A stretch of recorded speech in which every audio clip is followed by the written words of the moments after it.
நீங்கள் பார்த்து கொண்டிருப்பது நியூஸ் 21 செய்திகள். தமிழ்நாடு செய்திகளை உடனுக்குடன் தெரிந்து கொள்ள நியூஸ் 21 செய்திகளை பாருங்கள். வாலிபரை கழுத்தறுத்து கொன்ற தொழிலாளி மற்றும் அவரது நண்பர்கள் குண்டர் தடுப்பு சட்டத்தில் சிறையில் அடைக்கப்பட்டனர்.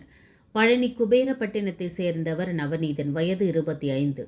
இவர் கடந்த ஆகஸ்ட் மாதம் 19ஆம் தேதி பழனி நகராட்சி குப்பை கிடங்கு அருகில் கழுத்தறுத்து கொலை செய்யப்பட்டார். இதுகுறித்து பழனி டவுன் போலீசார் வழக்கு பதிந்து விசாரணை நடத்தினர். விசாரணையில் பழனி கணபதி நகரைச் சேர்ந்த தொழிலாளி அஜித்குமார் 29 என்பவர் தனது மனைவியுடனான பழக்கத்தை நவநீதன் கைவிட மறுத்ததால் அவரை மதுக்குடிக்க அழைத்து சென்று கொலை செய்தது தெரியவந்தது. பின்பு இந்த கொலை வழக்கு தொடர்பாக அஜித்குமார் மற்றும் அவரது நண்பர்களான பழனி தேரடியைச் சேர்ந்த ஆதித்யா 27, கோபாலன் தெருவை சேர்ந்த ராகுல் தேவ் 34, வஉசி தெருவை சேர்ந்த சுதாகர் 33 ஆகியோரை போலீசார் கைது செய்தனர்.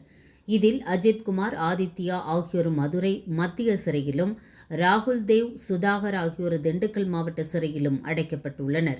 இந்நிலையில் பொதுமக்களுக்கு அச்சுறுத்தும் வகையில் கொலை குற்றத்தில் ஈடுபட்ட 4 பேரையும் குண்டர் தடுப்பு சட்டத்தில் அடைக்க மாவட்ட போலீஸ் சூப்பரண்ட் பிரதீப் கலெக்டர் சரவணனுக்கு பரிந்துரை செய்தார்.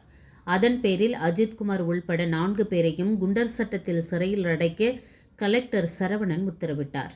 அதைத் தொடர்ந்து அஜித்குமார் உள்பட 4 பேரையும் குண்டர் தடுப்பு சட்டத்தில் போலீசார் கைது செய்து மதுரை மத்திய சிறையில் அடைத்தனர்.